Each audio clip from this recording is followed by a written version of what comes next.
So we've been talking in a couple of videos about Joseph's teachings, his mysticism. And we talked about Wama-Chi, breath, matter, and movement, and how we can have inspirations or realizations about things, but they can be very intellectual, very cold. And the desire or the intention behind an inspiration is that it be carried out, that it be manifested on the earth. So in order to do this in simple practical ways, if we have a vision of beauty, we might want to try to paint that. Or if we experienced inspiration of a beautiful melody, we might try to sing that or even write it down as music, make a song out of it. And in almost all cases, when we receive an inspiration, what we can do is attune to it and make it more real by bringing it more fully into our body through some kind of movement. That movement could be yoga. That movement especially could be walking. That movement could be dancing, could be running, could be climbing, it could be doing some kind of activity. Some of the greatest stories about mystical people and hidden saints have been people who were there, cleaning the street. The saint that no one knew who was there doing their job, but they were exercising and they were moving their body. They were doing something. They were engaged in society.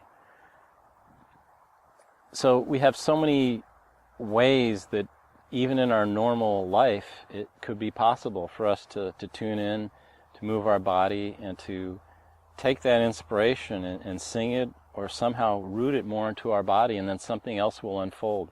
Because what we're doing is we're bootstrapping ourselves. That's really what the awakening process is. No one can awaken you. The best somebody can do is to share with you what has worked for them, to share with you some of their realizations. And in some of the deeper mystical traditions, it's realized that if you are fortunate enough to come across a teaching, a tradition, and especially if you're very fortunate enough to have a living teacher who is in your proximity, who you can be in their field, you can go see them, oftentimes the embodiment of a being who has realized something can impact or support or help you turn those keys or adjust those toggles, those wheels, those gears in you. But they're not doing it. It's you, when you attune to them, when you're in their field, the atmosphere can be strengthened enough by this other being's experience that it can move, or you can then move something because you've tapped into some ability. So what I'm saying is, although no one can awaken you, you have to awaken yourself. It is possible, especially through the physical presence of a realized being or a spiritual master, it is possible for you to get a boost, a little extra oomph, and it can make things a little bit easier. I have experience in Joseph's dances. Joseph at this time is retired. There are a few places in the United States where you can go and do the different dances: drum dance, long dance, sun moon dance. Now, these dances are held maybe at these different places once a year. So Joseph's dances are just amazing. It's really hard for me to describe my experience in the sun moon dances, other than to say they've been highly transformative. But I'm encouraging you to be creative for your own kind of movement, for your own kind of dances, because you may not ever dance one of Joseph's dances. So if you're interested in Joseph, how can you really get his transmission? How can you get a lot of the realizations that he has had? Well, certainly reading and listening to his books and recordings is going to help you.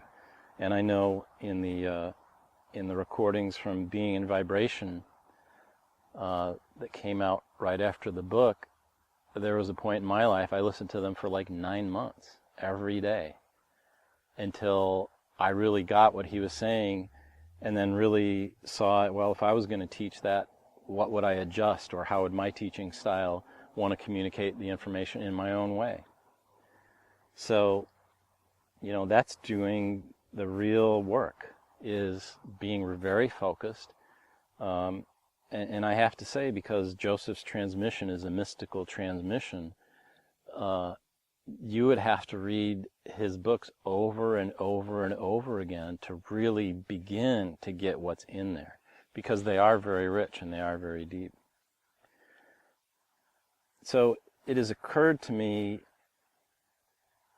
during, the mid to later, 2010s to 2012 now, that it would be a great supplement to find, if you're interested in a mystical path, you're interested in becoming an embodied, awakened human being, that in addition to all these other things we talked about, yoga, certain martial arts could facilitate, breath work, walking, running, those types of things, that a great resource, perhaps one of the greatest resources that's available, short of going to one of Joseph's dances, is to seek out the dances of universal peace. They are in all major cities. They happen in a city at least once a month. Larger metropolitan areas could have many dances in the course of a month.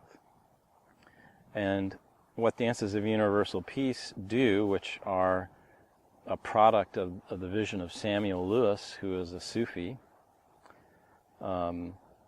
what they do is they combine movement, breath, sacred phrases, rhythm, the presence of an attuned dance leader who's a teacher, who has this vibration or has caught this vibration. And these songs, these dances are very easy to learn. They're from many mystical and sacred traditions. Just about every major tradition and a lot of minor ones that you could name. There are dances and sacred phrases, and one evening of dances of universal peace could combine many different traditions, and often do. And I have found that in addition to working with Joseph's material and going through 4 years of the Sun Moon dance, that the dances of universal peace are a very accessible thing that I can get involved with at least once a month. And I go there, I'm with other like-minded people, and every time I go through the experience, there's an effect. There's something there that's real, that is substantial.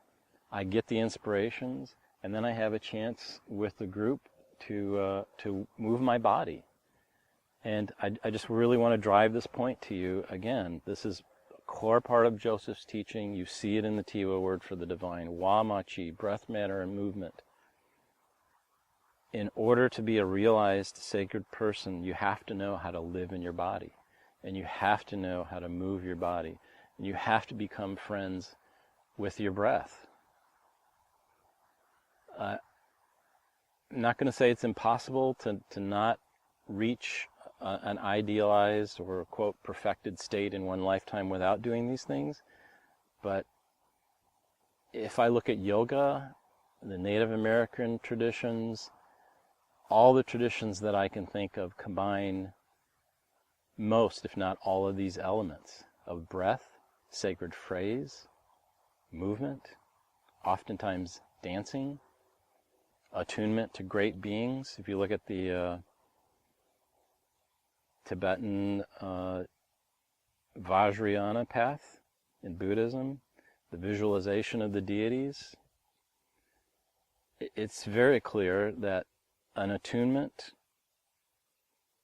to a living being or to an idealized being, combined with all of these other things, are very helpful in achieving self-awakening, self-realization, and learning how to live in your heart.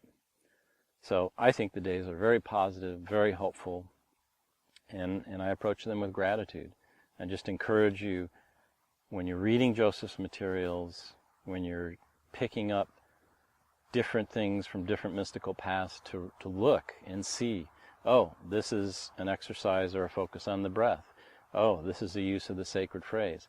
This is a body movement. When we combine all of these things, breath, manner, and movement, the heart, the mind, all of these things together, there's an integration that occurs, and we become more fully human. Aho.